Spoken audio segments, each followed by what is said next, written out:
Hi everyone, welcome to the season 1, episode 1 of Sunday Dads Network. My guest this afternoon is Sister Mvakhali. Maybe I should ask you to introduce yourself. Please go ahead. Thank you so much, Stay. Thanks for the warm welcome. I'm looking forward to being part of this initiative. So my name is Thandeka Mvakhali, or most call me Thandi. I'm a clinical psychologist by training. I only say by training because I do a whole lot of other things. Yes, I know. Yeah. So over and above managing a clinical practice, I also have a human capital consulting practice. I offer consulting services around human capital, but also training, leadership training, and coaching. That's nice, yeah. I'm very fascinated because you and I have worked doing different things before when I shared this idea with you, and I'm glad that you welcomed it. And then I could think that you were going to contribute immensely in this conversation. The first series is looking at how we can help, dads come up and open up and tell their stories with us, and also focus on how they do co-parenting with their exes and their co-parents. But the first question for you is around how some of the dads should balance the work life or work with the demands of the family life. And are you seeing, based on the interactions with them, are you seeing certain challenges that they are grappling with? And then how are they creating this harmony between work demands and family life? Right. Yeah, I think that's a very good question. So thanks for that question. Work-life balance.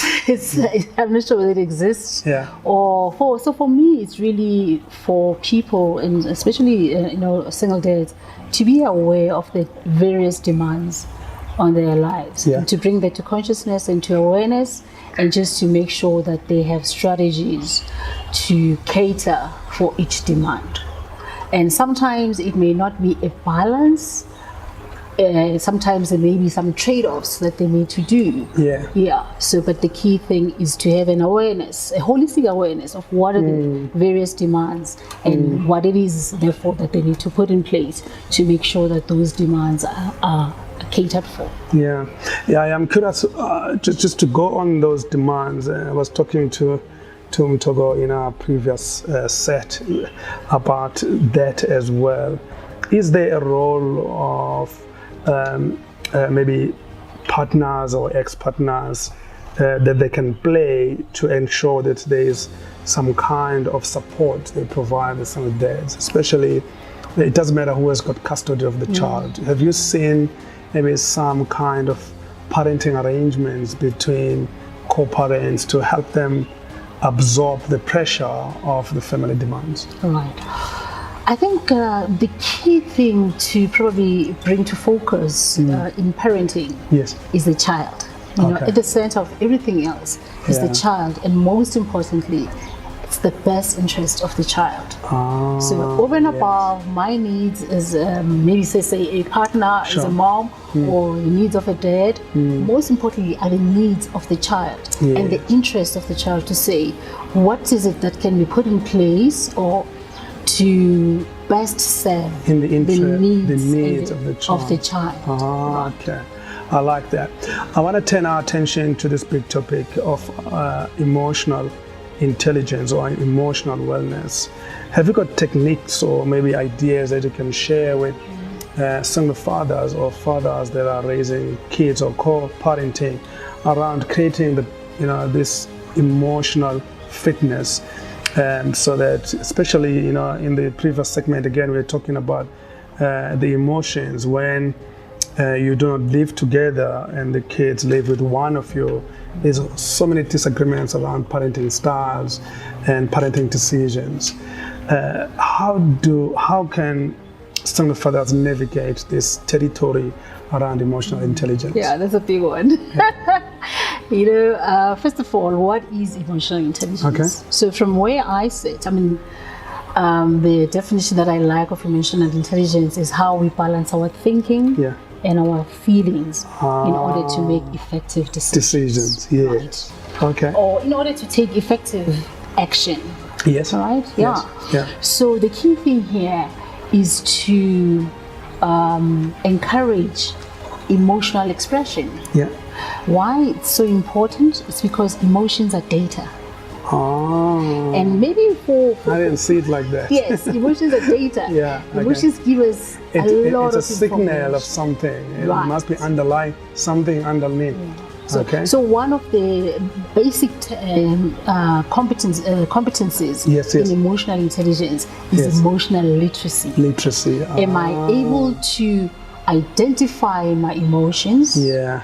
Am I able to decode my emotion? Yeah. But also, do I understand how my emotions impact even my physiology? Yeah. Mm-hmm. Where in my body do I feel certain Yes. emotions, Yeah. and what is the impact of that? Because sometimes you may not have the word to describe the emotion, Yes. but your body always tells you. I like that. I like this thing about emotional literacy, because most guys like myself will always think, well, we've got this covered, we've got this sorted, and we don't have to seek help. How would you advise single fathers that are struggling to navigate this thing around EQ? Yeah. Where do they go? Where do they find help, and how do they get help? You know, I'd say I love working with dads. Okay. And there's a tool that I share with them that helps them Oh, to okay. improve their emotional The intelligence, emotional and they love it. They love Wow. it, Yeah. especially because we in society we've been socialized to say men don't have Yeah, emotions, no. they Be can't, strong. be strong. The dilemma.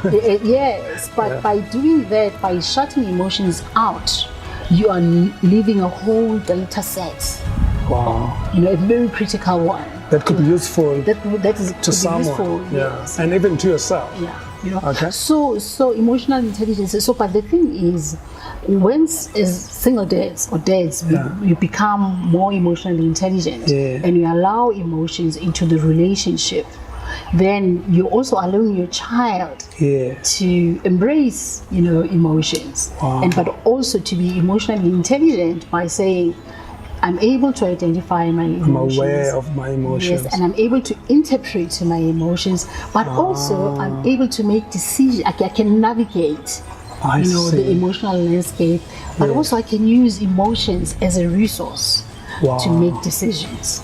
To make even better parenting. Even better decisions, Better even parenting better decisions. parenting, and even also be a better child. Better child, Because then, yeah. as a child, between yourself as a child and your Yeah. parent, you can talk about emotions. I like that. Yeah. I like So you mentioned, the issue of partners. Yes. So I always advise that even when people separate, Yes. they're still gonna co-parent.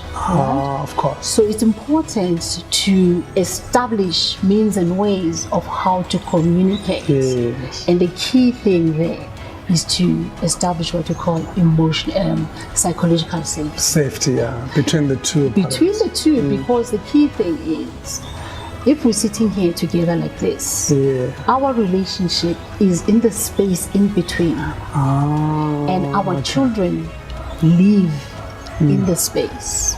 So the quality of the space determines the quality of the relationship. Of the relationship, yes. I'm glad you touch on communication, because that's my third question before we close. Communication becomes a big issue.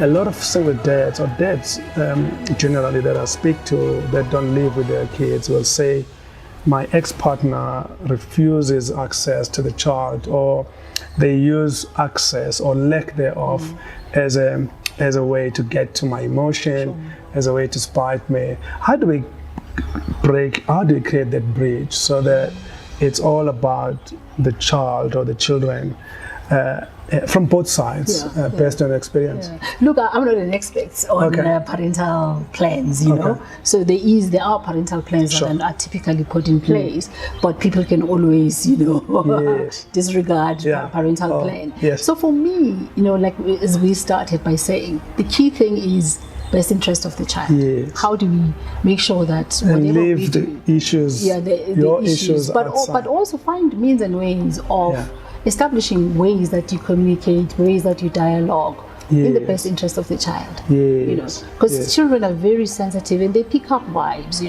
and that those vibes, especially if they're negative, can impede their growth, can impede their emotional well-being. Well-being, obviously that being impeded, but also then their mental capacity. State and capacity, Yeah. yes. So cognitive functioning can be impacted by emotions, you know. Wow. So as parents, then it becomes critical that we're always mindful of how our behavior impacts I like that. the wellness of our child. I like that. I want to say at this point that the next episode that I want to pick up is with Thandi is around how single parents can navigate this relationship thing.